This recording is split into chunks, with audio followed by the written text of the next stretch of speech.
ধন্যবাদ এবং স্বাগত জানাই আরেকটি ভিডিওতে। আজকের ভিডিওতে আমি কথা বলবো হস্তমৈথুন কখন খারাপ। খুবই গুরুত্বপূর্ণ বিষয়টি। যারা হস্তমৈথুন করেন তাদের ভিতরে বিভিন্ন রকমের কনফিউশন থাকে, তারা দ্বিধাদ্বন্দ্বে ভোগে, সাথে সাথে অপরাধবোধ, লজ্জা, হীনমন্যতা এই জিনিসগুলো থাকে। অনেক সময় তাদের কনফিডেন্স কিন্তু কমে যায়, অন্যের সাথে সোশ্যাল আইসোলেশন হয়, সমাজের মানুষের সাথে মিশতে পারে না।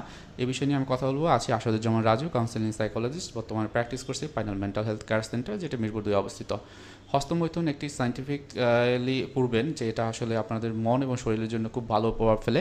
এর মাধ্যমে আমাদের ব্রেনের যে কর্টিসল এবং অন্যান্য অ্যাড্রিনালিন যে হরমোনগুলো আছে, যেগুলো স্ট্রেস তৈরি করে, সেগুলো কিন্তু রিলিজ হয় এবং আমাদের ব্যালেন্সের মাধ্যমে আমরা মানসিকভাবে একজনের সাথে মিশতে গেলে যে আমরা কথা বলা, সেটি কিন্তু ভালোভাবে আমি বলতে পারি আমার কেরিয়ার লাইফ বা স্টাডি লাইফ এটা কিন্তু খুব ভালো হয়। সো এই জায়গাটাতে হস্তমৈথুন আসলে খারাপ না।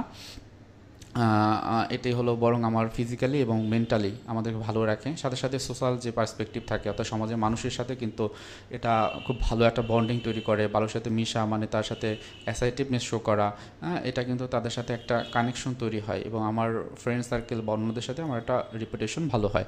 সো এই ক্ষেত্রে কিন্তু হস্তমৈথুনটা ভালো। কিন্তু কখন খারাপ? খারাপ হবে তখন যখন আপনার মেন্টাল যে বিষয়গুলো বা সাইকোলজিক্যাল বিষয়গুলো গ্রো করবে, হয়তো আপনার ভিতরে প্রচুর হীনমন্যতা বোধ কাজ করে, তখন কিন্তু এটা একটা সমস্যা হবে। তখন ওই হীনমন্যতার জন্য আপনার চিকিৎসা দিতে হবে। অনেক বেশি লজ্জাকর, নিজেকে আমি লজ্জা পাই নিজের নিজেকে দেখে, আমার নিজের পেনিস দেখে বা আমার নিজের শরীর দেখে আমার ভিতরে লজ্জাবোধ হয়, এটা তখন কিন্তু একটা সমস্যা হতে পারে। নিজে যদি কনফিডেন্স কমে যায়, সেটা একটা সমস্যা হতে পারে।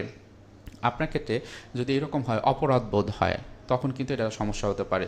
আবার এই কাজগুলো করতে করতে যদি এরকম হয়, হস্তমৈথুন করতে করতে যদি এরকম হয় যে ধর্মীয় ব্যাপারে আপনার মন নেই, সেক্ষেত্রে কিন্তু এটা একটা সমস্যা হতে পারে।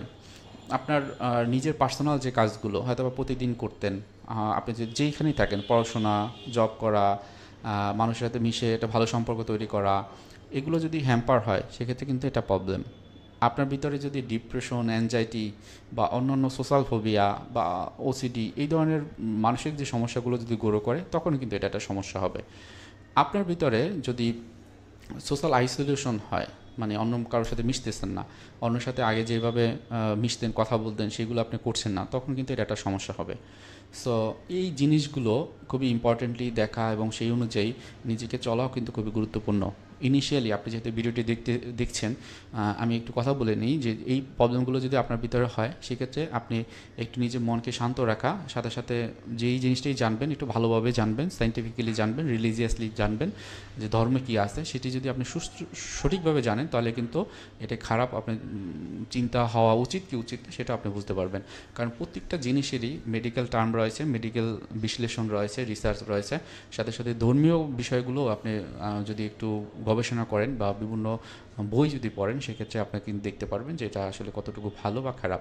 আমি একটু বলি, পবিত্র কোরআনের 23 নম্বর অধ্যায়ের 5 নম্বর এবং 6 নম্বর যে আয়াত রয়েছে, সেটি আপনি যদি পড়েন, তাহলে আপনার ভিতরে এটি কি খারাপ বা ভালো যে কনফিউশনটা, আশা করি এটা মুক্ত হবে। তবে এই সাথে একটা জিনিস বলবো যে আমাদের নবীজি একটা সময় কিন্তু তার মানে সাহাবীদের প্রশ্নের অ্যান্সার কিন্তু বলেছিল যে তোমরা সবসময় হাদিস এবং কোরআনকে ফলো করবা। এমন যদি হয় যে আমি যদি না থাকি, তখন তোমরা তোমাদের যে ইন্টেলেকচুয়ালিটি বা তোমার বুদ্ধিকে তোমরা কাজে খাটাবা। সো সেই জিনিসটি মাথায় রাখবেন এবং এটি মাথায় রেখেই আপনার যে কোনো রকম সমস্যা হস্তমৈথুন গঠিত সেই জিনিসগুলো একটা সহজ সমাধান বা সহজ বিশ্লেষণ, এটি আপনি নিজে নিজে করবেন। সবাই ভালো থাকবেন, সুস্থ থাকবেন। আসসালামু আলাইকুম।